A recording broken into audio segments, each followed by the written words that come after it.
진행을 하겠습니다. 저는 6.15 공동선언 실천 남측위원회 상담본부 집행위원장 이정우라고 합니다. 반갑습니다. 먼저 이 교회의 이제 담임 목사님이시고 6.15 성남본부 상임 공동대표이신 이의삼 목사님 모시고 오늘 자리에 대한 감사의 말씀과 인사 말씀을 좀 해주시겠습니다. 박수 부탁드리겠습니다.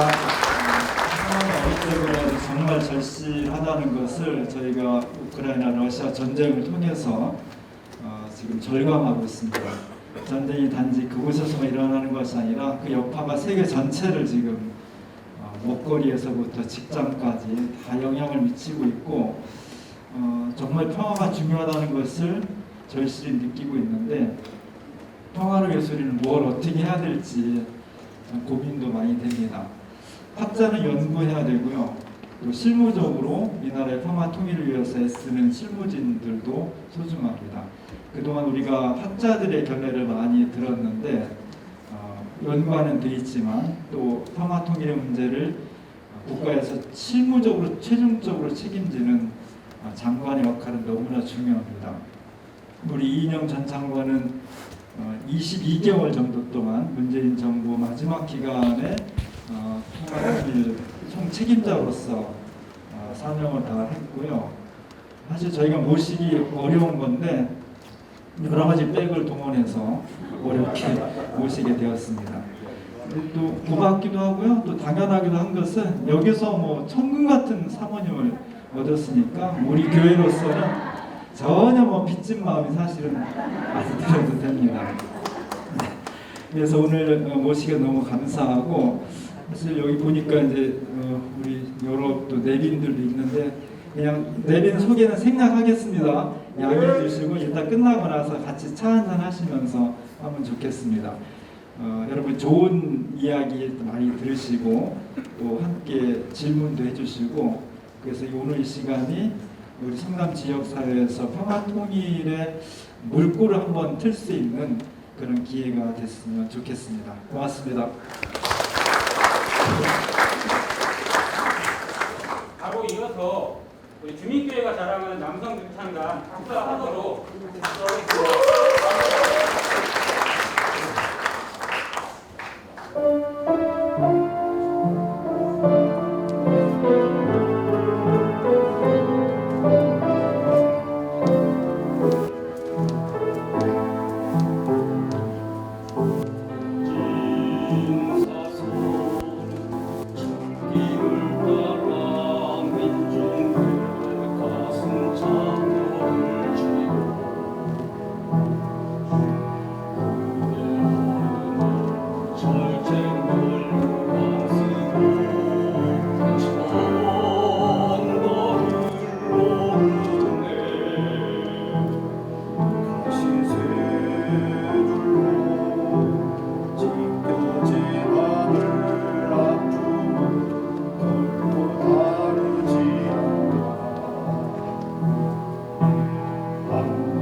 다음으로 이제 바로 이어서 그리고 6.15 성남본부 상임공동대표이신 이민출 대표님께서 우리 강사님 양력 소개해드리겠습니다.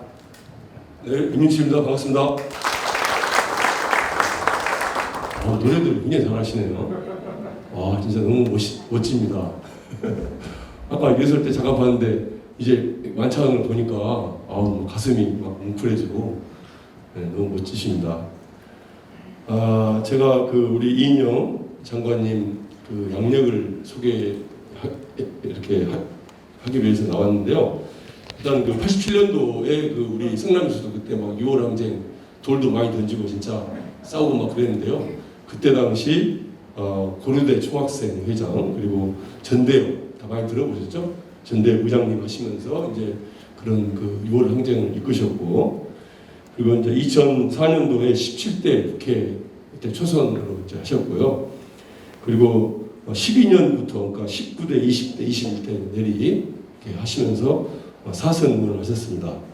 그래서 현재 더불어민주당 구로구 쪽에서 활동을 하고 계시고 국회의원으로 활동하셨고, 그리고 이제 2019년도에 원내대표를 하셨는데 그때 이제 TV도 참 자주 나오셔갖고 저도 참 자주 뵀던 것 같아요. 그리고 2020년도 그때 이제 통일부 장관을 맡으셨는데, 어쨌든 문재인 정부 초기에 능라도 경기장에서 이렇게 문재인 대통령이 연설하시는 거 제가 볼 때 눈물을 흘렸습니다. 진짜 통일되는 줄 알았어요.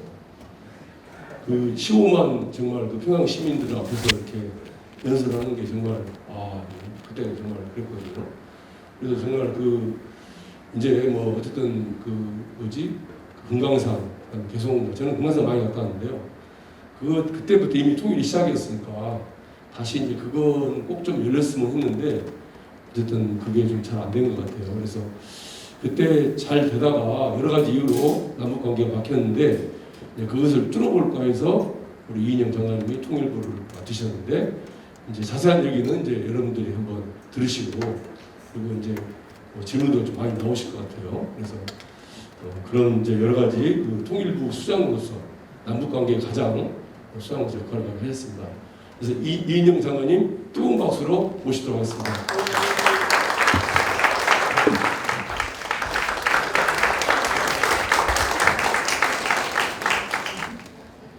제가 주민교회 목사님 따님한테 장가들 때는 이렇게 주민교회 연단에서 설 줄은 꿈에도 생각 못했습니다. 근데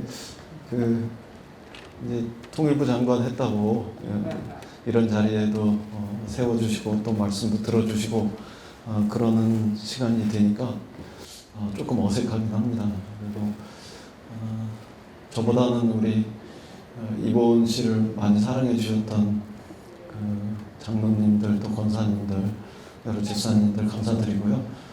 앞으로도 이보은 씨를 위해서 변함없이 끊임없이 기도해 주시리라고 생각하고 참 많이 미리 감사드립니다. 그리고 성남 살 때는 성남의 시민운동 그 당시에 변혁운동하는 재향동 세력들하고 많은 시간을 함께하지 못했습니다. 저는 여기서 출퇴근하면서 서울에 있는 전민련, 전국연합 이런 단체에서 활동을 했었고 가끔 밤이나 아니면 주말에 한두 차례 이렇게 어울렸던 게 다였는데 지금 여기서 함께 또 인사드리게 돼서 저도 굉장히 뜻깊고 기쁘게 생각합니다. 저한테 듣고 싶은 얘기는 무엇일까 이렇게 생각해 보니까 야 그래도 너 장관 들어갈 때 못 뚫릴 줄 알았는데 왜 이렇게 꽉 막히고 아무것도 못하고 나온 거야 뭐 이런 게 제일 궁금하셨을 것 같습니다. 저도 사실 그게 굉장히 답답했는데요.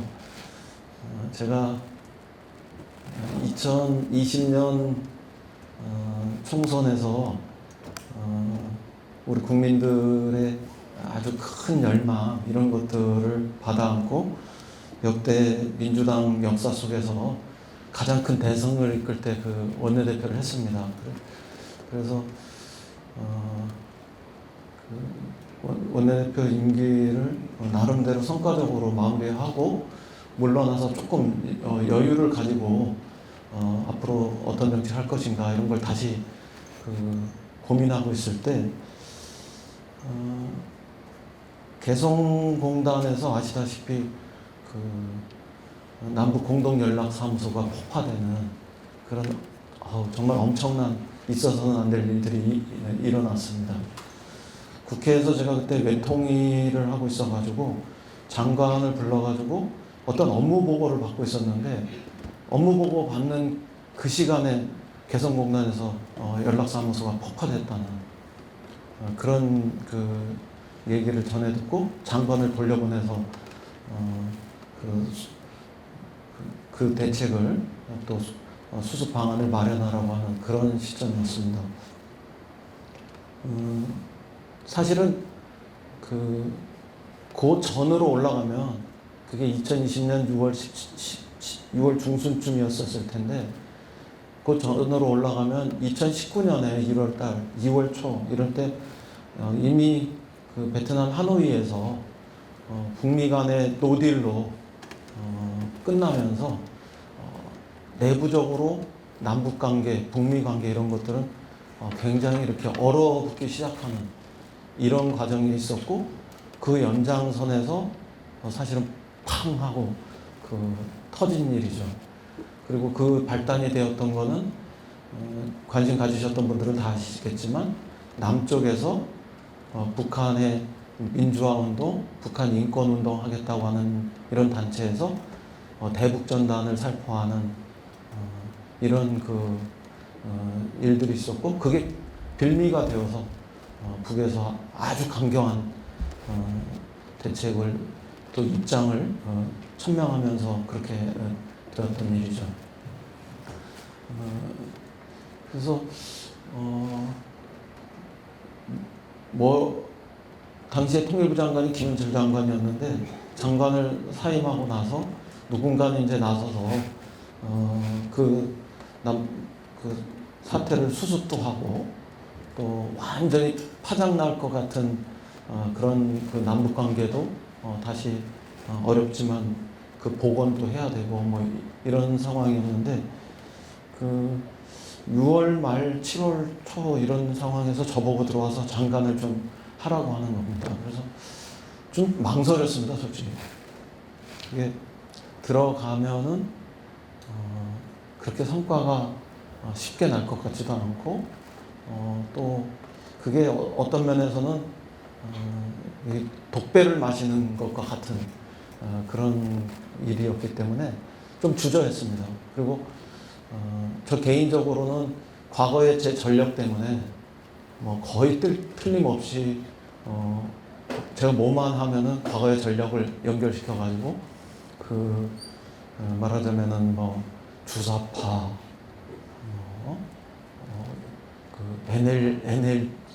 NLPD 신봉론자 뭐 이렇게 덮어씌우면서 이렇게 낙인 찍고 이렇게 순수하게 절대로 바라보지 않을 거기 때문에 오히려 그 시점에서 사태를 수습하는데도 도움이 안 될 거라는 이성적 판단도 있었고요. 그런데 이렇게 한 일주일쯤 제가 다른 생각도 해보시라, 다른 판단도 해보시라. 뭐 해야 된다면 내가 언제든지 하겠지만 그것이 저를 선택하는 것이 꼭 좋은 것은 아닌 것 같다. 이렇게 말씀을 드렸는데 그래도 최종적으로 하자 이렇게 결론이 나서 그럼 뭐 제가 짊어지겠다. 어떤 어려움이 있더라도 견디면서 최대한 뚫어보고 감당할 부분들을 감당해 보겠다. 이렇게 결심하고 들어갔습니다.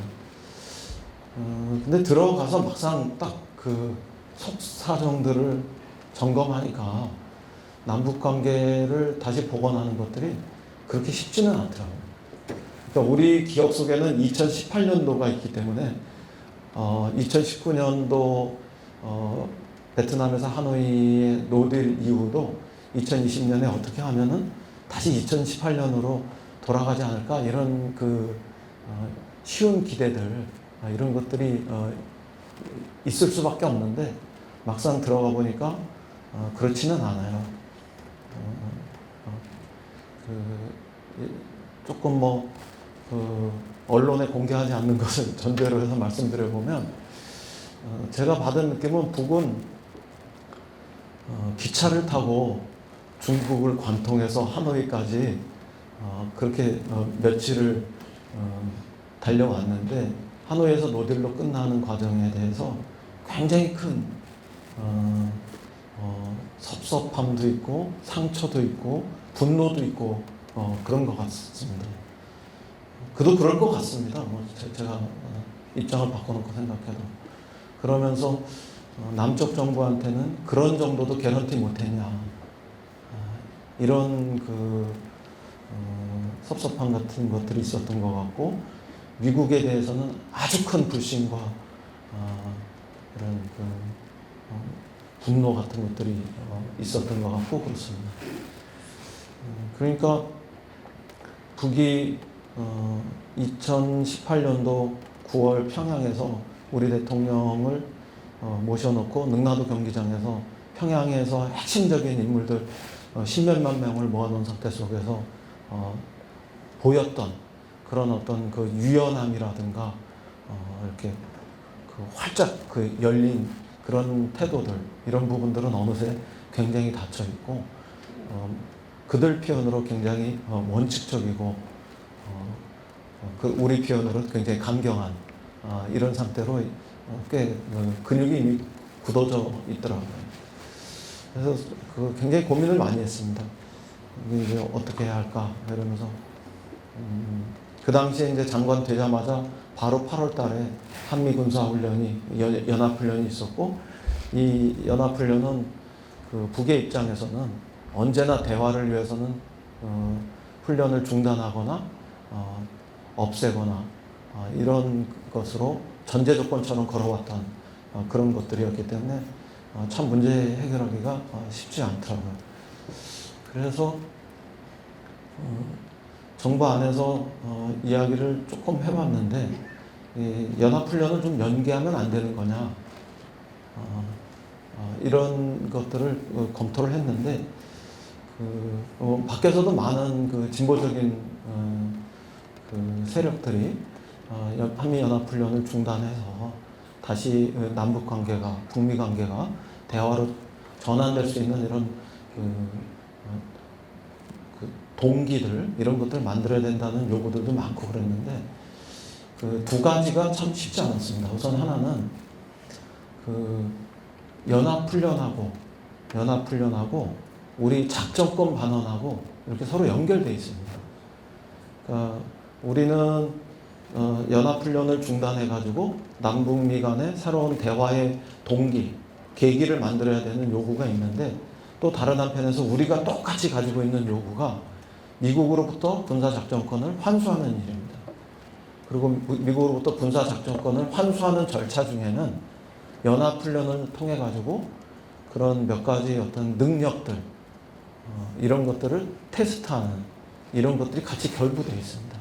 그러니까 우리가 연합훈련을 중단하자 이러면은 작전권 환수 과정들이 중단되는 이런 것들하고 거의 동의어가 되기 때문에 그렇게 쉽게 작전권 환수 절차를 포기하면서 연합훈련을 중단하자 이렇게 얘기가 쉽지 않은 좀 어려운 이런 측면들이 객관적으로 좀 있고 군 안에서의 어떤 요구 이런 거하고는 또 다르게 그런 부분들이 있고 그 다음에 또 한 가지는 우리 안에서 북이 그래도 나름대로 대화로 나올 수 있는 이런 어떤 유연성 이런 것들이 좀 보여지거나 그런 것들이 좀 담보가 돼야 연합훈련을 이번에는 연기하고 중단해서 다음에 하자고 미국을 설득할 수 있는 이런 계기들이 만들어질 수 그런 조건들이 만들어질 수 있는데 그 당시에는 전혀 그런 부분들이 되지 않았습니다. 그래서 저로서는 뭐 할 수 있는 것들이 연합훈련과 관련해서 규모를 줄이고 그 다음에 공격성 이런 부분들을 최대한 그 훈련 내용에서 줄여나가는 이런 걸로 연합훈련의 그 대책 이런 것들을 세울 수밖에 없더라고요. 그렇게 해서 하여간 8월이 연합훈련 하냐고 지나가고 나니까 제가 8월 초에 이야기했던 몇 가지 조치들, 그러니까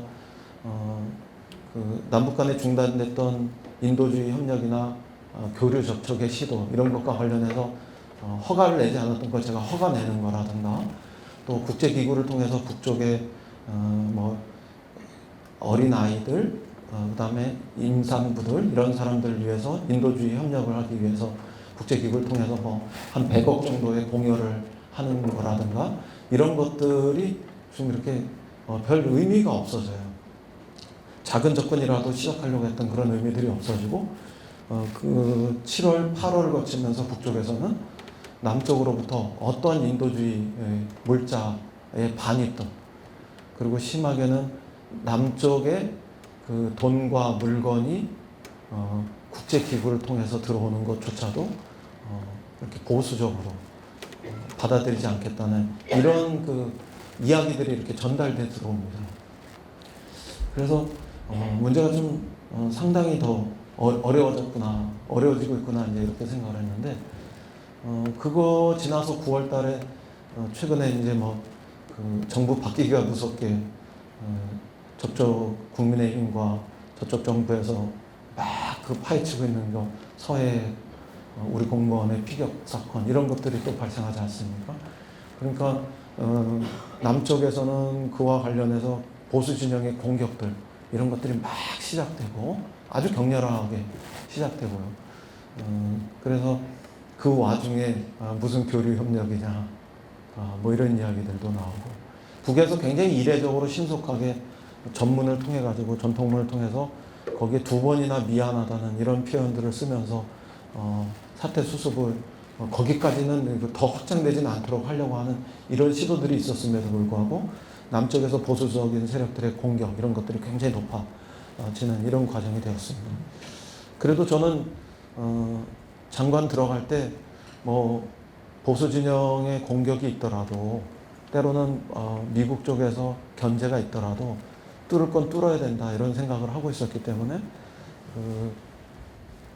그 20년 그 10월, 11월 이렇게 지나면서 그때는 코로나가 점점 이렇게 확산되고 있었기 때문에 제가 조금 먼저 가는 얘기도 했죠. 그러니까 북쪽이 코로나 사정이 굉장히 어려운데 만약에 백신이 우리에게 확보가 된다면 북쪽의 그 백신까지도 지원할 용의가 있다. 이렇게 하면서 다시 남북 관계를 풀려고 그런 시도도 하고 그랬는데, 그때 뭐 거의 그 조 X19부터 시작해가지고 X라고 그러면 안 되겠군요. 조 땡땡19부터 시작해가지고 거의 이제 그 정신 나간 사람처럼 이제 매도가 시작되고, 그때부터는 뭐 하루에 하여간 2건씩 막 긁어대고 뭐 그 과장해서 이야기하면 그렇게 막 긁어대고 그런 걸로부터 시작해서 엄청난 그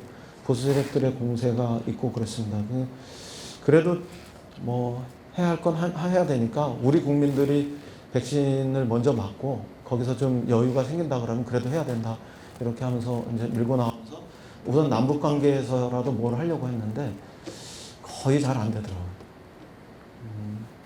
그러면서 그 다음에 저희가 이제 조금은 기대했던 것이 11월 달에 미국에 대통령 선거가 있으니까 미국에서 대통령 선거가 끝나면 그 결과를 놓고 다시 새로운 그 대화의 전기 이런 것들을 우리가 만들 수 있지 않을까 이렇게 생각을 하고 미국의 대통령 선거를 좀 봤는데 정부의 다른 부처들하고 좀 다르게 우리 통일부 안에서는 미국의 민주당 쪽의 집권 가능성이 높기 때문에 그에 대해서 대비를 해야 한다 이렇게 생각을 하고 조금 발빠르게 움직였습니다. 거의 미국의 민주당 정부가 등장하면은 인도주의 협력에 대해서는 확실하게 할 거다. 그 트럼프 대통령 시절은 말은 인도주의 협력을 하겠다고 하지만 사실은 정치 군사적인 정세에 발전하고 이렇게 연계돼서 있었는데 그 대표적인 사례가 남쪽에서 타미플루를 지원하겠다고 할 때 그때 주한 미 사령관이 유엔 사령관이기도 했는데 그 물품의 공급과 관련해서 타미플루의 공급과 관련해서 운반 수단인 트럭 문제 약은 줄 수 있는데 그 약을 싣고 가는 트럭은 문제가 된다 이렇게 해가지고 한 2, 3일을 실랑이 하는 과정에서 북쪽에서 최종적으로 우리가 미국을 설득해서 허가를 받았음에도 불구하고 시간 지났다 이렇게 하면서 안 받으면서 틀어진 적이 있었거든요. 그 2018년에 그런 일이 있었는데 그런 것처럼 인도주의 협력은 한다고 그러면서도 정세에 이렇게 연계돼 가지고 조금 이렇게 속도 조절도 시키고 뭐 그런 부분들이 있었습니다. 근데 바이든 정부는 적어도 민주당은 그런 문제들에 있어서는 그 속도 조절을 하거나 어떤 견제 이런 것도 없을 것이다 이렇게 생각해가지고 그런 부분들을 좀 노리고 있었고 대신에 인권 문제 이런 것들은 미국의 민주당이 훨씬 더 강력하게 제기하고 나올 것이다 이렇게 생각을 하고 있었죠. 그래서 나중에 우리가 한미 간의 조율을 할 때 인도주의 문제에 대해서는 확실하게 하는 걸로 먼저 잡고 그다음에 인권 문제는 좀 천천히 하는 걸로 이렇게 좀 조율을 합니다. 그래서 북에 그 대화를 하겠다는 뜻으로는 대북 특사를 만드는 것이고 그다음에 그 인권을 가지고 공격하겠다는 건 인권 특사를 만드는 건데 우리도 인권 대사를 임명하는 걸 좀 유보하고 미국에서도 정책 조율하는 과정에서 인권 특사를 만드는 것보다는 대북 특사를 만드는 걸 먼저 하도록 이렇게 이제 준비를 하고 그런 조처를 취하죠. 예를 들면 그런 과정들을 통해 가지고 북에게 기본적인 대화에 나설 수 있는 조건 이런 걸 다 하나 만들고 그 다음에 또 하나는 남북미 간의 대화를 하는 데 있어서 제일 장애가 됐던 거는 핵 문제거든요. 북의 핵 문제인데 이게 북의 핵 문제를 놓고 트럼프 대통령 시절에는 두 가지 기류가 같이 있었어요. 트럼프 대통령은 그냥 위에서 통 크게 확 결정해가지고 밑으로 실무적으로 떨어뜨려가지고 그 문제를 해결해 가는 이런 방식의 접근 이런 것도 시도하려고 그랬죠. 그래서 싱가포르에서 회담할 때 2018년 지방선거 앞두고 하루 전에 싱가포르에서는 북미 간의 관계 개선을 도모한다. 그 다음에 그 비핵화와 관련해서 어떤 노력을 한다. 그런 얘기들을 이렇게 쭉 걸지 않습니까? 그리고 하노이 회담으로 오는 과정에서는 북은 연변에 핵시설을 내놓고 그 다음에 미국은 거기에 연락소도 만들고 부분적으로 제재와 관련한 유연성도 보이고 이런 것들을 가지고 하노이 회담에서 협상이 이렇게 좀 진전될 수 있는 이런 시도들도 합니다. 그런데 다른 한편에서 트럼프 대통령의 다른 강경한 기류는 여러분 다 아시는 코수염이 있었던 볼턴이라는 사람 있잖아요. 강경파, 매파 이런 사람이 먼저 북의 비핵화가 되지 않으면 그런 제재를 유연하게 한다거나 북미 간의 어떤 관계 개선을 시도할 수 있는 연락소라든가 등등 이런 것들을 해서는 안 된다. 이런 아주 완강한 기류가 있었던 거죠. 근데 우리가 언론에서 비치듯이 하노이 회담은 결과적으로는 매파들이 들어엎은 거거든요. 트럼프는 조금 진척시킬 의사도 있었는데 매파들이 굉장히 강하게 반발했고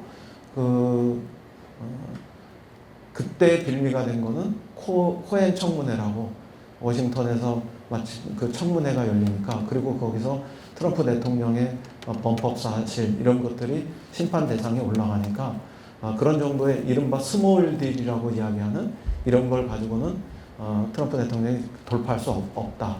이렇게 생각을 해가지고 그럼 여기서는 그냥 노딜로 하고 다음에 다시 보자 이러고 그냥 떠나는 거죠.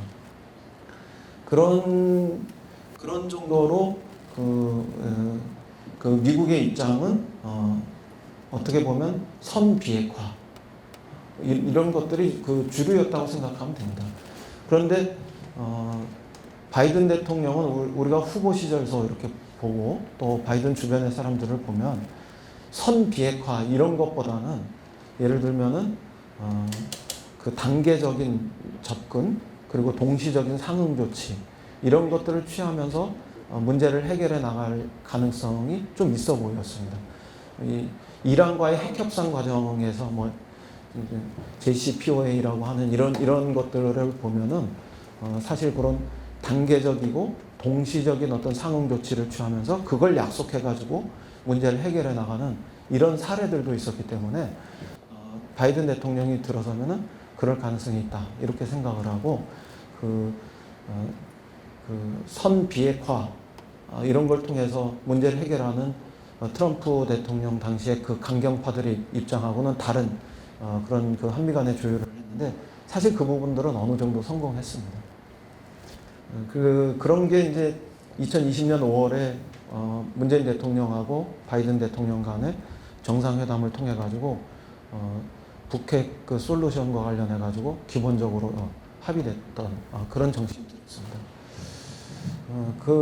그런 과정에서 그 북쪽도 계속 그 미국이 어떻게 하는지 미국의 새 정부가 어떤 입장을 가지는지 바라보고 있었기 때문에 그런 정도의 입장이면은 저희들이 계속 그런 해석을 해가지고 북쪽의 메시지도 줬고 그다음에 최종적으로는 한미 정상회담을 통해서 그런 결과를 만들어가지고 발표도 하고 그랬기 때문에 이런 정도면 북이 조금은 더 이전 단계보다 2019년 한의회에서 노딜 됐던 것보다는 그 대화로 나올 수 있는 여지가 조금은 더 있지 않을까 이렇게 생각하면서 기대했는데 2020년 3월, 4월 이렇게 거칠 때 북의 입장을 보면은 다시 한번 좀 분명해지는 것 같아요.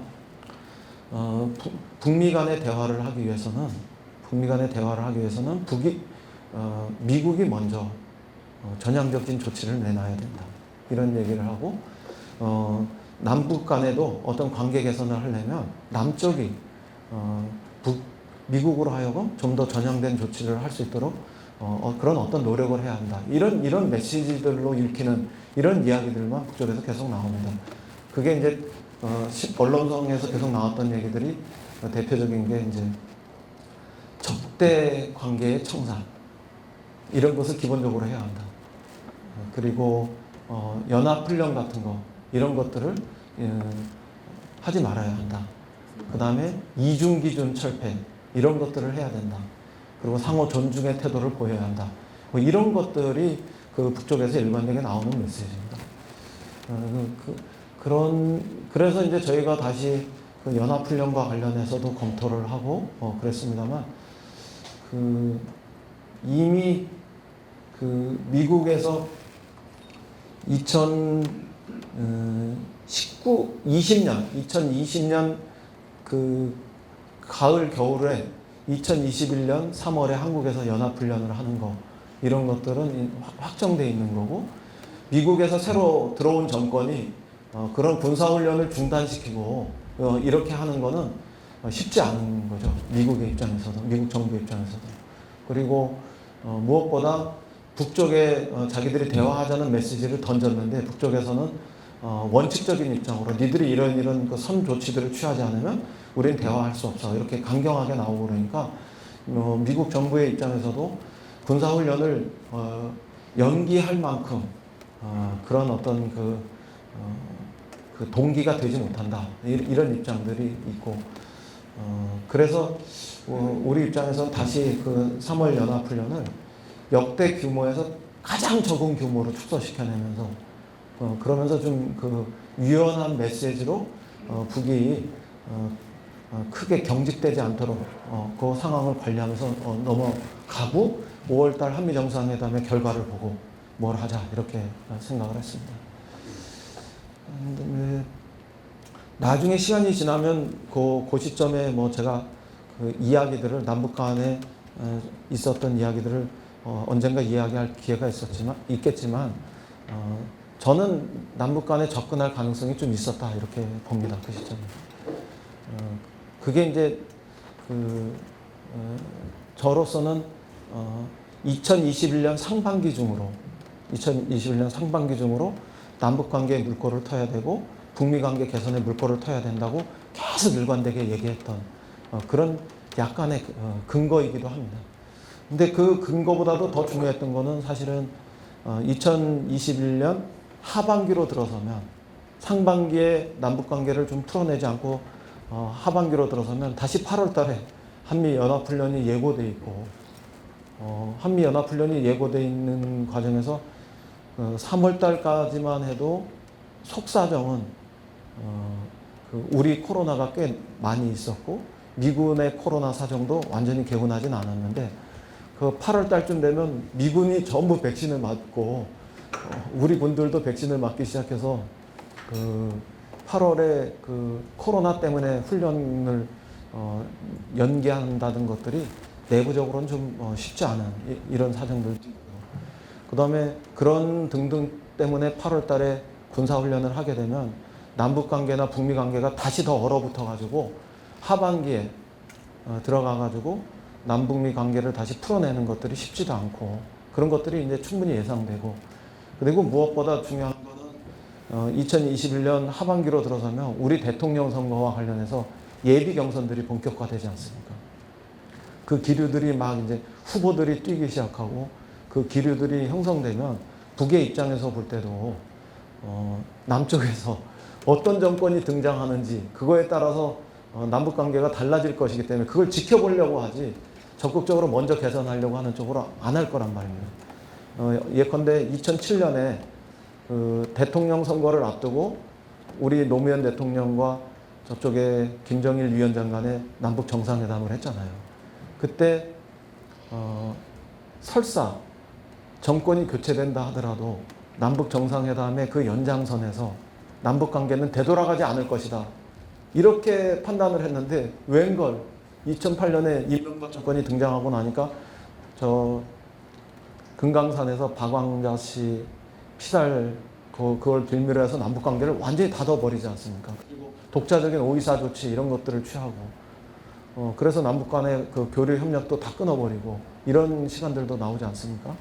그러니까 북의 입장에서는 그런 걸 한번 경험했는데 남쪽의 정권 교체가 어떻게 될지도 모르는 상황 속에서 남북 관계를 그냥 계속 밀고 가는 것도 쉽지 않고 또 미국 입장에서도 남쪽에 대통령 선거가 있는데 어떤 정부가 들어설지도 모르는 상태 속에서 북미 관계를 개선하는 것들이 그렇게 쉽지 않은 이런 그 복잡한 정세 변수들이 생기기 때문에 상반기에 남북 관계, 북미 관계가 대화로 돌아갈 수 있도록 굉장히 빠르게 우리가 노력해야 한다. 이제 이런 것들이 있었던 거죠.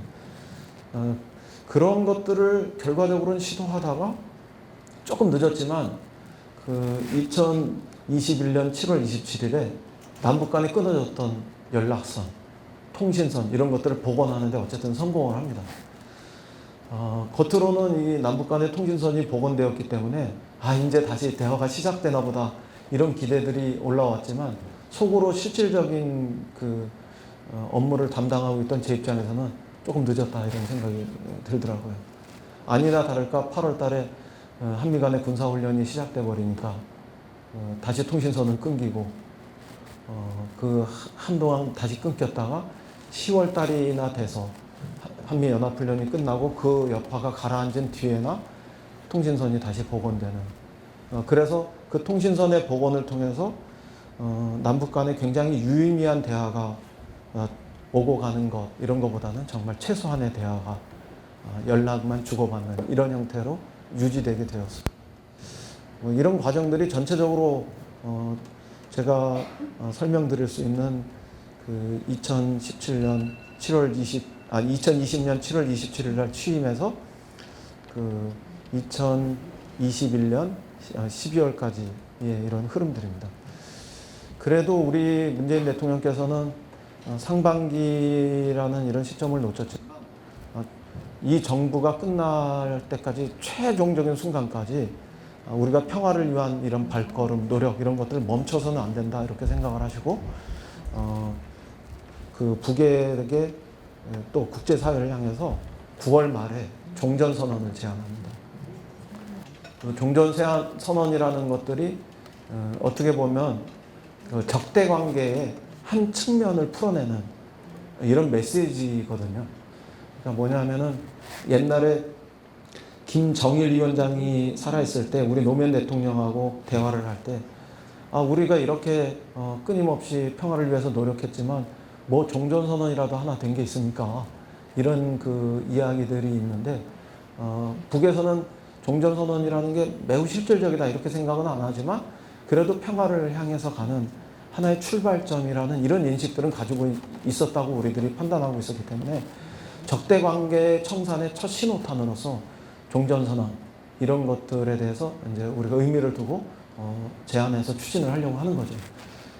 적대관계 청산과 관련해서 제가 조금 정리해서 말씀드리면 정치적으로는 종전선언, 평화협정, 그리고 북미 수교 이런 것들이 있는 겁니다.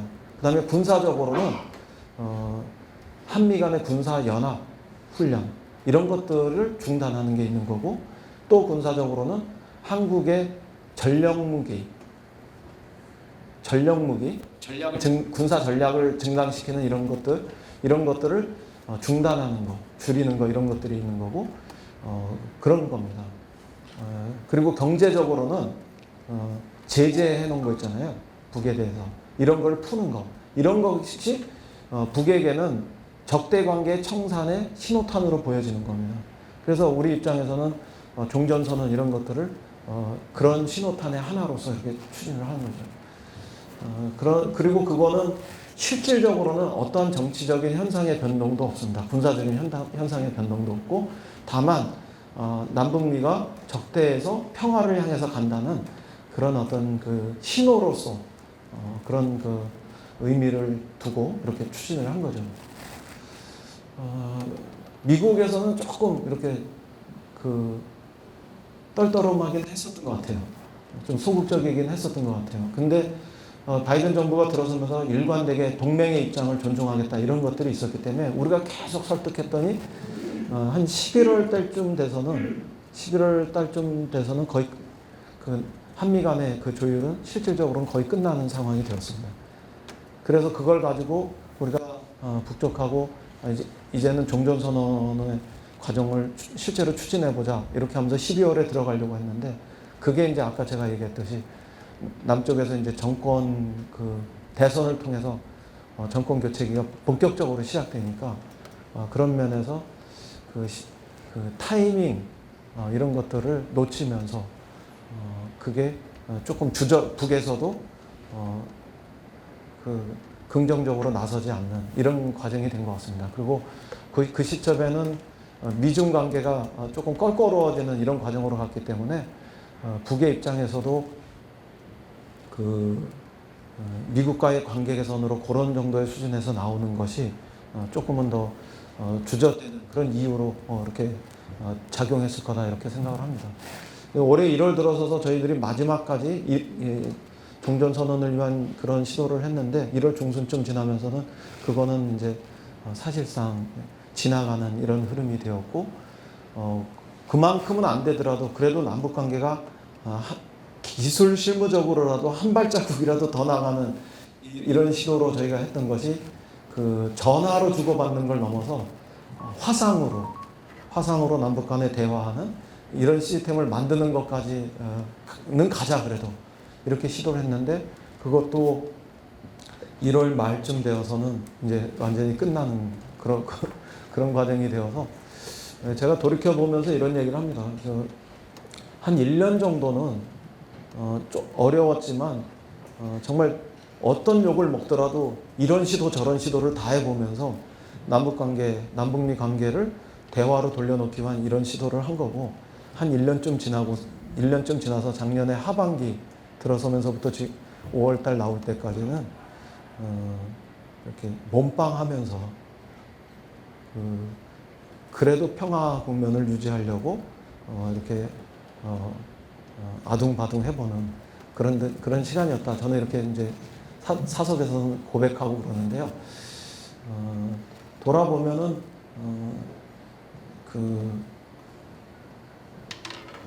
제가 부족해서 안 된 부분들도 있겠지만 만약에 우리가 다시 시간을 쓸 수 있다면 2018년부터 다시 시간을 써야 된다 이런 생각이 듭니다.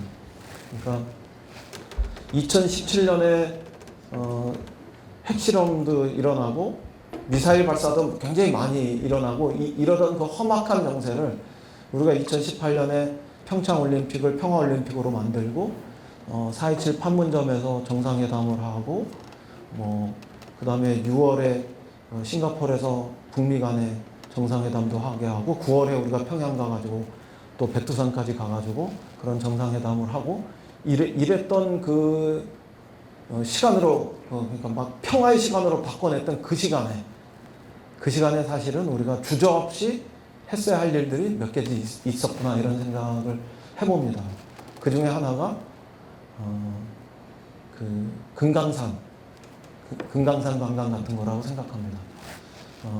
제재가 작동하고 있었기 때문에 벌크 캐시 그러니까 덩어리 돈, 뭉태기 돈 이런 것이 북에 들어가는 거는 안 된다면 각자가 개별적으로 여행하면서 자기 여행 경비를 지불하는 이런 형태로 바꿔서라도 그 좋은 시간에 금강산 관광을 했어야 한다 이렇게 생각을 하고 그 다음에 개성공단 그 제재가 있어가지고 물품이나 장비 들어가는 것들이 어렵긴 한데요.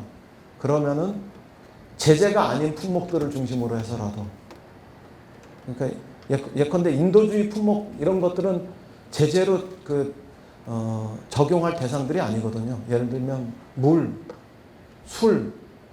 술도 뭐 아주 고가의 사치품이면 몰라도 일반 서민들이 마시는 술, 그 다음에 그 농산물 가공한 식품들, 김치 예를 들면 이런 것들은 북에서도 남쪽으로 내려올 수 있고요. 그 괜찮거든요. 북에 뭐 백두산물이라든가 금강산물 좋고요. 북에 제가 이거 좋다고 하는 건 이런 건 뭐 북을 찬양하는 게 아닙니다. 그건 뭐 여러분들도 다 아실 거라고 생각합니다. 그다음 북의 대동강 맥주라든가 평양주 이런 거 진짜 술 좋거든요. 저는 마셔봤지만 맛있고 그런 거는 그렇다고 무슨 뭐 돈 많은 사람들이 먹을 수 있는 것도 아니고 평범한 사람들이 마실 수 있는 것들이고 김치도 금강산 가보신 분들은 아시겠지만 북한 김치 사각사각하고 꽤 맛있거든요. 우리나라 더 맛있는 김치도 많습니다만 그런 거하고 남쪽에서 쌀 우리가 한때 쌀이 좀 남아돈다고 그랬지 않습니까? 남아도는 쌀을 창고에다가 보관하는 데 들어가는 돈보다는 북쪽에 인도주의 협력하면서 하는 것이 우리 쌀값도 농민들을 위해서도 좋고 뭐 그런 거니까 그런 거를 보낸 거라든가 아니면 우리의 그 설탕 북쪽엔 설탕 같은 게 부족하니까 그런 설탕 같은 거 아니면 북에는 우리보다는 밀가루가 많지 않은데 밀가루 우리도 사실은 밀가루 수입합니다만 그런 거 아니면 콩기름 같은 거 이런 것들을 가지고 서로 돈을 주고 교역하면은 제재 대상이 된다고 하니까 물건과 물건을 바꾸는 이게 무슨 뭐 고대 원시 시대도 아닌데 물건과 물건으로 교역해야 되는지 모르겠습니다만 그렇게 물건과 물건을 바꿔가면서 그 개성공단 같은 것을 활용해 보거나 뭐 이런 거라도 그냥 적극적으로 했어야 했구나 이런 생각이 듭니다. 그렇게 했으면 남북 관계에 대해서 북이 일정한 실망감과 섭섭함이 있더라도 지금처럼 이렇게 더 나빠지는 상황으로는 안 가지 않았을까 이런 생각도 들고 그렇습니다. 그래서 사람들이 저는 야구로 치면 마무리 투수로 들어간 건데 제가 선발 투수를 했어야 한다 이런 얘기들도 좀 하고 그럽니다.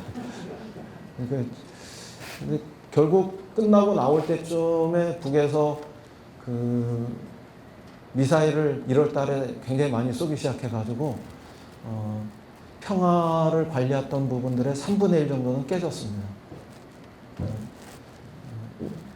그리고 이 정부 들어서서 윤석열 정부 속에서는 거의 3분의 2 가까이가 저는 깨져나갔다고 생각을 합니다. 그 3분의 1이라고 제가 이야기하는 거는 이른바 북이 평화를 위해서 그 지키고 있다고 생각하는 거, 참고 있다고 참는 거 아니죠. 그나마 지키고 있다고 생각하는 거, 이런 것들이 대륙간 미사일이라고 하는 ICBM이라고 얘기하는 몇천 킬로 이상, 10,000km씩 이렇게 날아가는 그 미사일, 이런 것들을 쏘느냐 안 쏘느냐, 이런 것들이 하나 남아 있고, 그 다음에 또 하나는 미사일 못지않게 핵실험을 하느냐 안 하느냐, 이런 것들이 그래도 저쪽에서 대화를 위해서 마지막까지 평화의 어떤 그 레드라인, 이런 것들을 넘는 게 아니다, 이렇게 우리가 보던 것 중에 하나인데, 저희 정부 때는 핵실험은 이제 다시는 없었고, 그 다음에 몇천 킬로 날아가는 미사일은 안 하다가 1월, 2월경에 이렇게 하나를 쏴버렸습니다.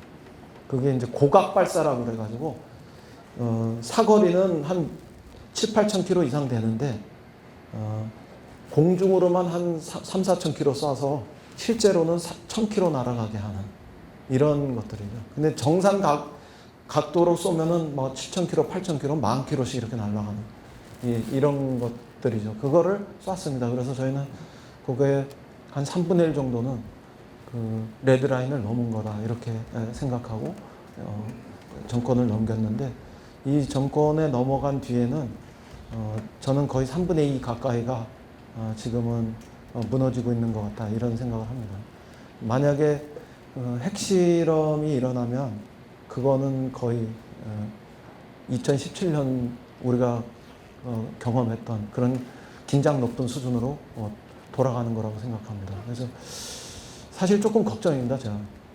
북으로서는 핵실험을 할 그런 정치적인 이유나 군사적인 이유들이 있습니다. 그러니까 말하자면 전략핵 이런 것들을 했다면 그 다음에 그거를 전술핵으로 발전시키는, 탄두가 하나였던 거를 여러 개 탄두로 만들어 가지고 군사적으로 방어하기가 어렵게 만드는 거라든가, 그 다음에 정밀도, 정확도 이런 것의 문제라든가, 아니면 그 전술핵으로 하려면 한 사거리 한 3,000km 이내에서도 쏠려면 소형화돼야 되지 않습니까?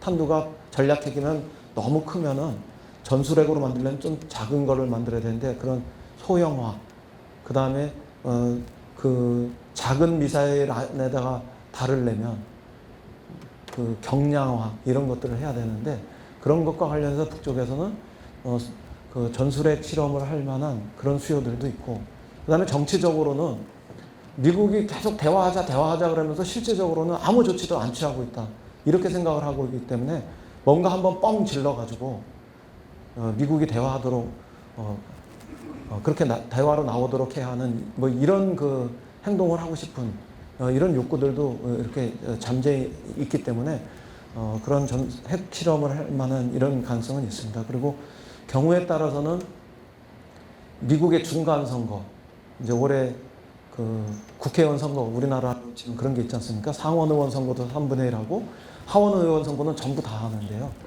그때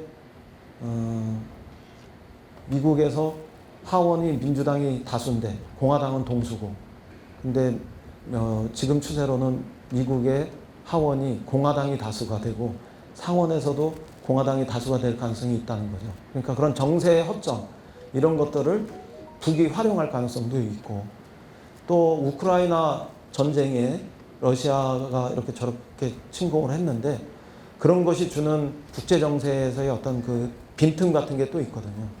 그러니까 그런 것들을 활용해서 북쪽이 자신들의 정세적인 주도권을 잡기 위해서 이런 핵실험을 하면서 행동할 가능성, 이런 부분들도 있는 겁니다. 그래서 사실 걱정인데 그 걱정하는 것에 아랑곳 없이 우리 윤석열 정부도 또 세게 나가죠. 뭐 해볼 테면 해보자, 이런 식으로. 근데 사실은 그게 시원하고 좋은 것처럼 보여도 다른 한편에서는 상황을 굉장히 악화시킬 그런 가능성이 높습니다. 그리고 이게 너무 빠르게 급격하게 남북관계가 경직되는 쪽으로 가면은 그걸 풀려면은 아주 오랜 시간이 걸릴 가능성도 높습니다. 예를 들면은 문재인 정부 초기에 2017년도는 남북 간에 그런 무슨 감정 같은 것들이 정권 간에 있었던 건 아니거든요. 그런데 이제 이 윤석열 정부하고 그 북의 정권하고 너무 빠른 시간에 그렇게 급격하게 그 대립의 골이 생겨버리면 앞으로 5년 동안 이 정부 내내 남북 관계가 나빠지고 그럴 가능성이 있죠.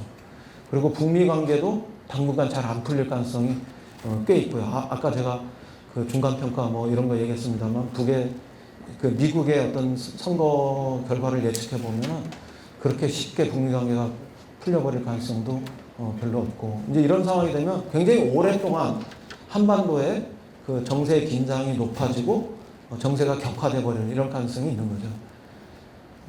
그건 그거 자체로 정말 걱정인 겁니다.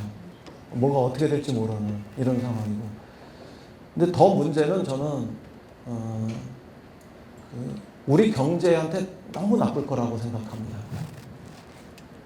한국 경제가 지금 세계 10강에 들어왔거든요. 코로나 팬데믹 상황 속에서도 우리가 세계적인 모범 국가가 되면서 경제적으로 큰 타격을 받지 않으면서 완전히 셧다운을 안 하면서도 경제를 일정하게 유지하면서 물론 우리 중소 상인들, 영세 상인들이 굉장히 고생하셨습니다만 완전히 문을 닫지 않으면서도 경제를 유지하면서 그렇게 해가지고 우리가 세계 경제 10등이 됐어요. 대개 세계 경제에서 12등, 13등 우리가 했었는데 스페인도 제끼고 뭐 러시아 이런 데도 제끼고 이렇게 하면서 우리가 그 10등이 됐는데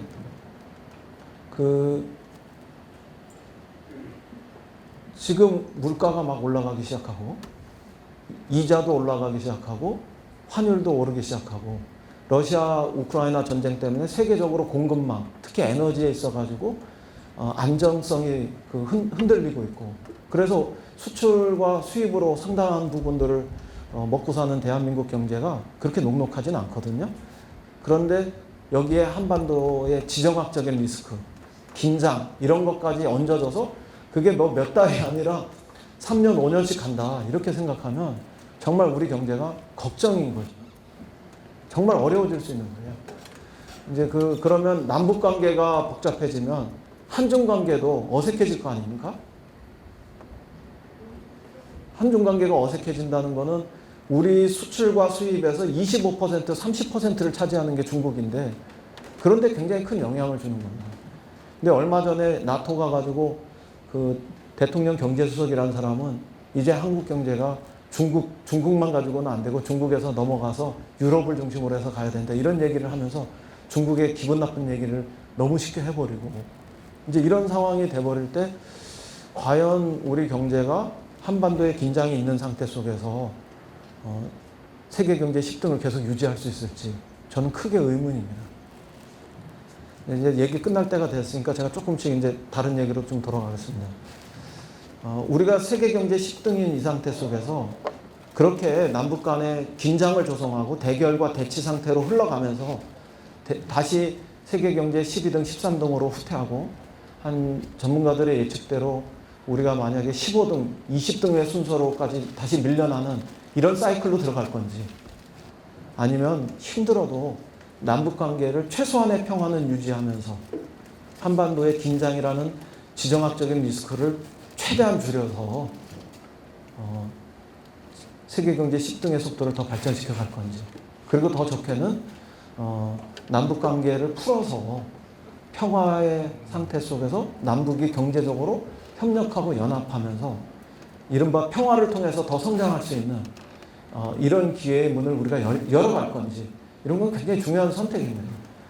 그거는 한국 경제가 더 성장하기 위해서도 그렇습니다. 지금 우리나라가 2%에서 2.5% 성장하는 나라인데 남북 간의 경제적인 연합과 협력이 생기면 0.5%에서 1% 정도 추가 성장할 수 있는 그런 기회가 생긴다고 합니다.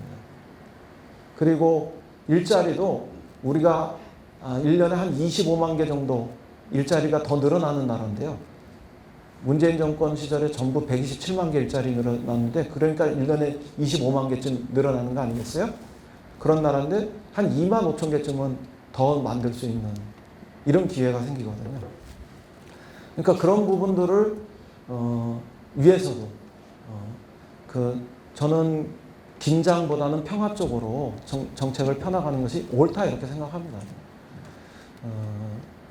실제로 한번 뒤집어서 생각해 보세요. 문재인 대통령 내내 임기 5년 내내 2017년도처럼 미사일만 막 날아다니고 간간히 그냥 핵실험 툭툭 나왔다면 그런 상태 속에서 우리가 세계 경제 10위권으로 들어올 수 있었는지, 거기다 코로나 팬데믹까지 왔는데 저는 굉장히 힘들었을 거라고 생각합니다. 역으로 가는 방향을 지금 윤석열 정부는 하고 있는 거죠. 그래서는 안 된다고 생각합니다. 다시 힘들어도 평화를 통해서 한국 경제가 더 추가 성장할 수 있는 이런 기회의 문을 열어야 되고, 그게 세계 10강에 들어와 있는 나라 중에서는 우리나라만이 가지는 기회입니다. 세계 10강의 나라 중에서 어느 나라도 이런 기회를 가질 수 있는 나라는 없습니다. 그 다음에 또 하나는 경제를 더 이렇게 성장시키기 위한 것도 있지만 대한민국을 더 크게 만드는 길도 있습니다. 우리나라 민주주의 굉장히 선진적인 민주주의라는 생각 안 하세요? 일본의 민주주의보다는 우리 민주주의가 더 강하다는 생각은 확실히 하시죠? 그리고 미국 민주주의보다도 어떤 면에서는 더 강합니다. 우리가. 공격적인 이념 대결에서는 미국이 국력을 가지고 하니까 미국이 민주주의에서 제일 센 것 같지만 우리 시민들이 가지고 있는 실제적인 역량들, 성숙함 이런 것들은 보면 미국 시민들이 가지고 있는 것보다 우리 시민들이 가지고 있는 민주주의 역량이 훨씬 강합니다. 세계 탑3 수준에 저는 있다고 생각합니다.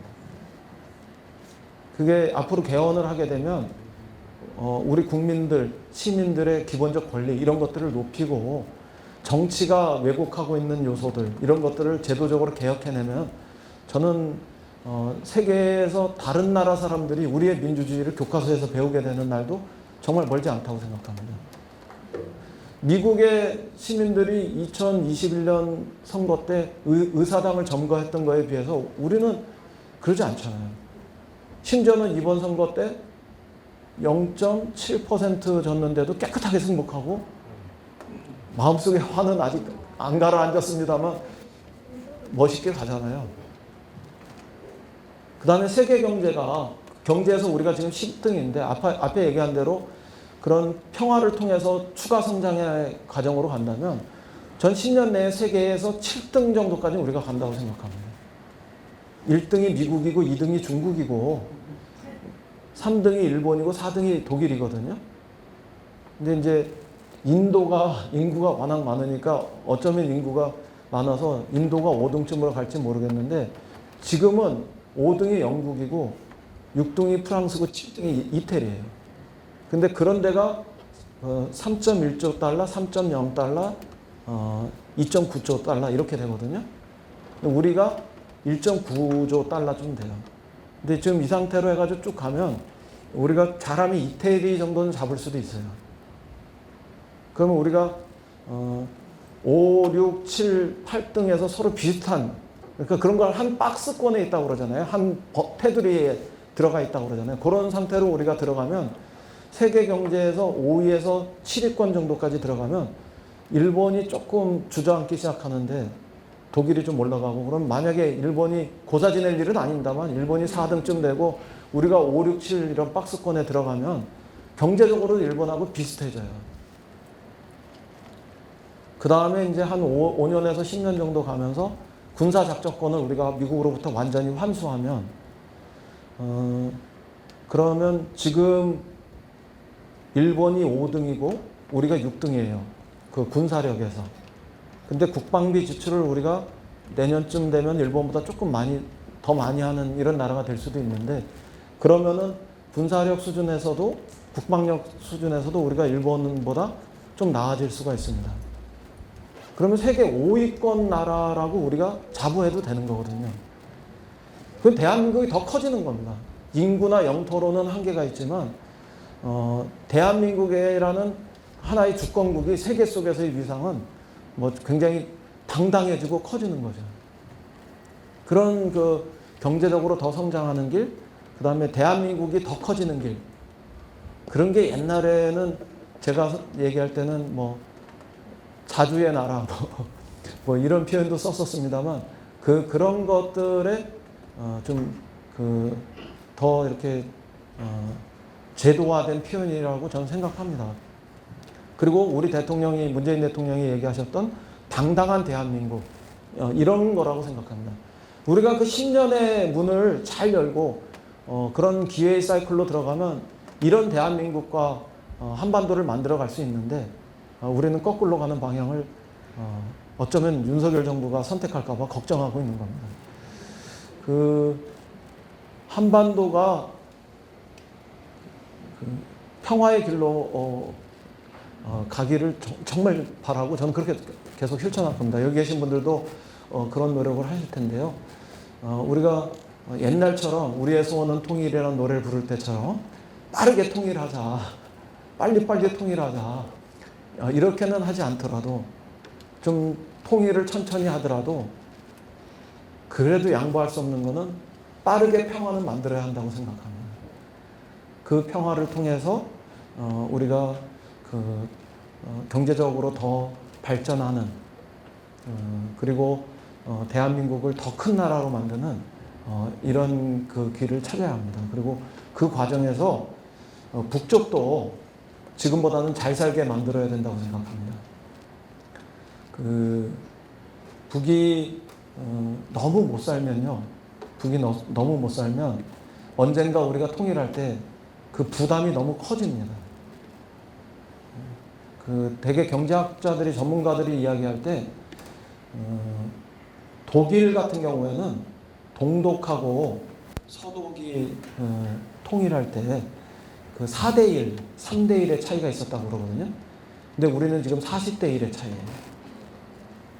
뭘 놀라세요, 진짜? 저쪽은 한 1,500불 된다면 우리는 3만 불이고, 그럼 20배 차이잖아요. 거기에다가 인구가 2배잖아요. 그러니까 40대 1이거든요. 경제적으로. 그런 차이가 있고, 그러니까 그 만약에 통일을 하려고 그러면 너무나 그 부담이 크죠.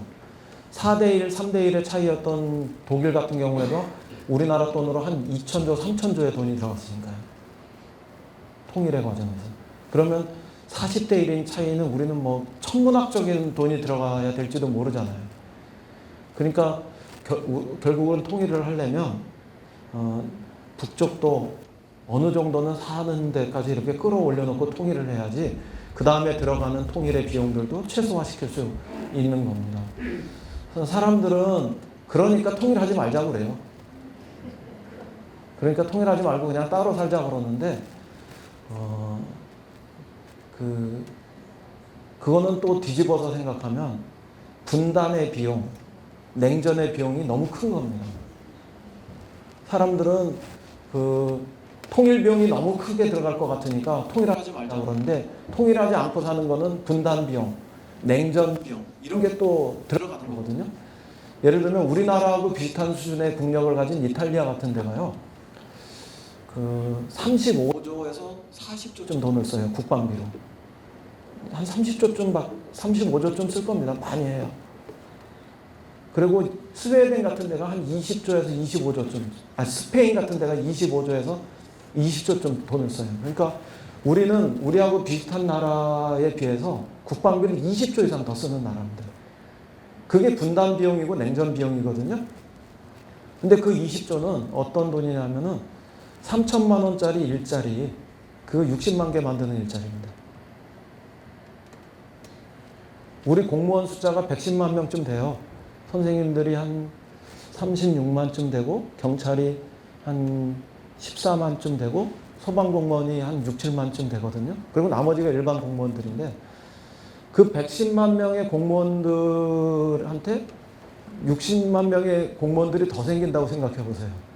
우리가 공공 서비스를 어떻게 더 잘 받을 수 있는지.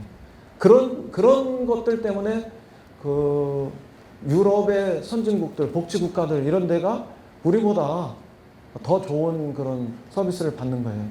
우리나라에 제가 조사해 보니까 사회 서비스직에 종사하는 인구가 100만쯤 되는데요. 100만 명에 비해서 60만 명이 더 생긴다고 생각해 보세요. 그럼 더 좋은 복지 서비스 이런 것들 받을 수 있는 거예요. 그러니까 그 20조라는 돈은 꼭 이렇게만 계산하지 않아도 돼요. 그리고 또 그렇게 한 분야로만 몰빵할 수 있는 거는 아닐 테니까. 그런데 그 20조의 돈이 늘어나는 만큼 우리는 우리의 삶을 더 윤택하게 할 수 있는 그런 기회를 만날 수 있는데요. 그러니까 그 결코 분단 비용, 냉전 비용을 소홀하게 평가하지 말았으면 좋겠습니다.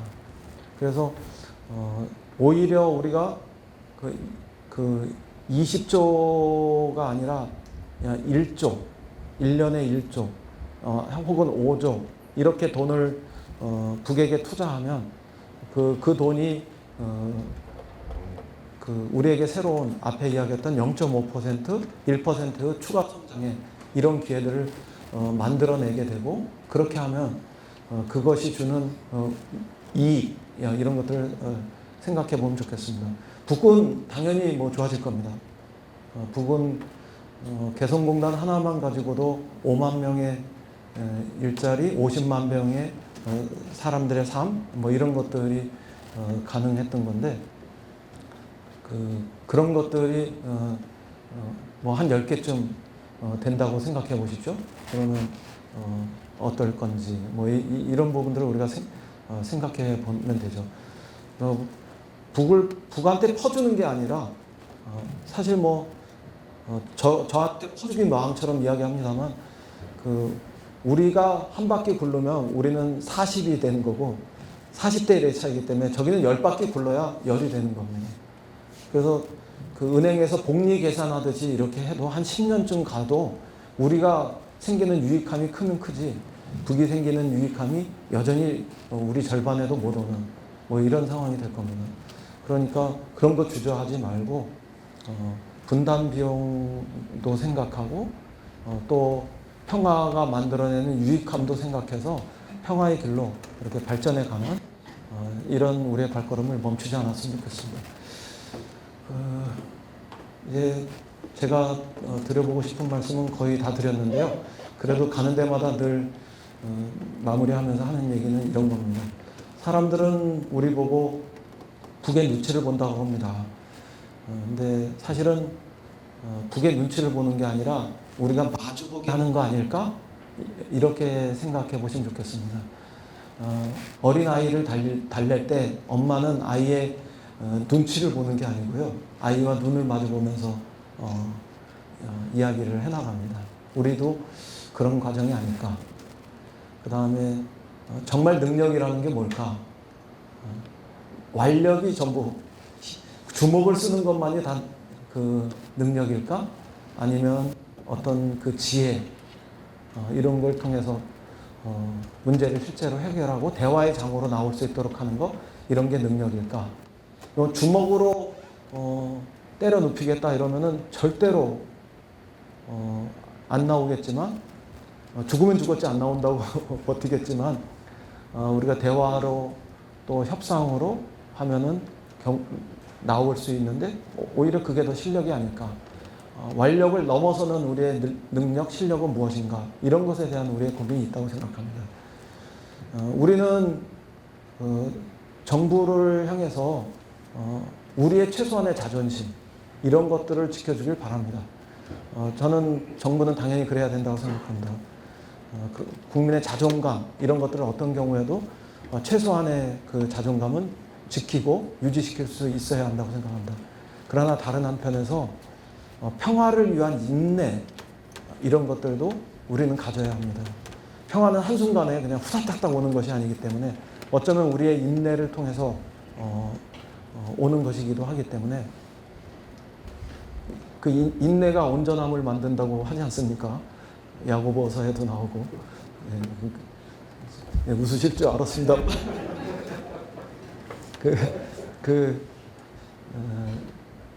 그런 우리들이 가져야 할 자존감하고 우리가 만들어가야 할 평화를 위한 인내심하고 균형을 찾아서 어느 한쪽으로만 쏠리는 게 아니라 균형을 찾아가는 이런 과정들을 우리가 보면서 평화를 향해서 한 걸음 한 걸음 이렇게 나갈 수 있었으면 좋겠습니다. 이런 말씀을 좀 드렸고요. 이제 뭐 혹시 질문 있으시면은 제가 대답하면서 나머지 얘기는 더 이어가도록 하겠습니다. 고맙습니다.